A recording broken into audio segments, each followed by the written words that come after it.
বিকেলে আরিয়ান বের হয়ে জিহাদ ইমতিয়াজের সাথে দেখা করে আড্ডা দিতে থাকে। এক পর্যায়ে ইমতিয়াজ বলে, কিরে আরিয়ান, কালকে গভীর রাতে নাকি তুই কোথাও চলে গিয়েছিলি?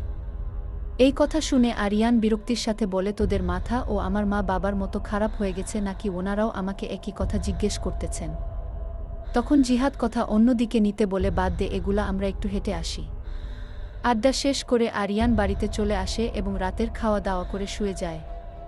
রোজিনা বেগম আজকে আর আরিয়ানের রুম থেকে কোনো আওয়াজ পেলেন না, তাই তিনি শুতে চলে গেলেন। কিন্তু গভীর রাতে আজকে আবারও রোজিনা বেগমের ঘুম ভেঙে যায়। তিনি উঠে দেখেন যে ঘরের মেইন দরজা খোলা, তাই তিনি আরিয়ানের রুমে যান। গিয়ে দেখেন আজও আরিয়ান তার রুমে নেই।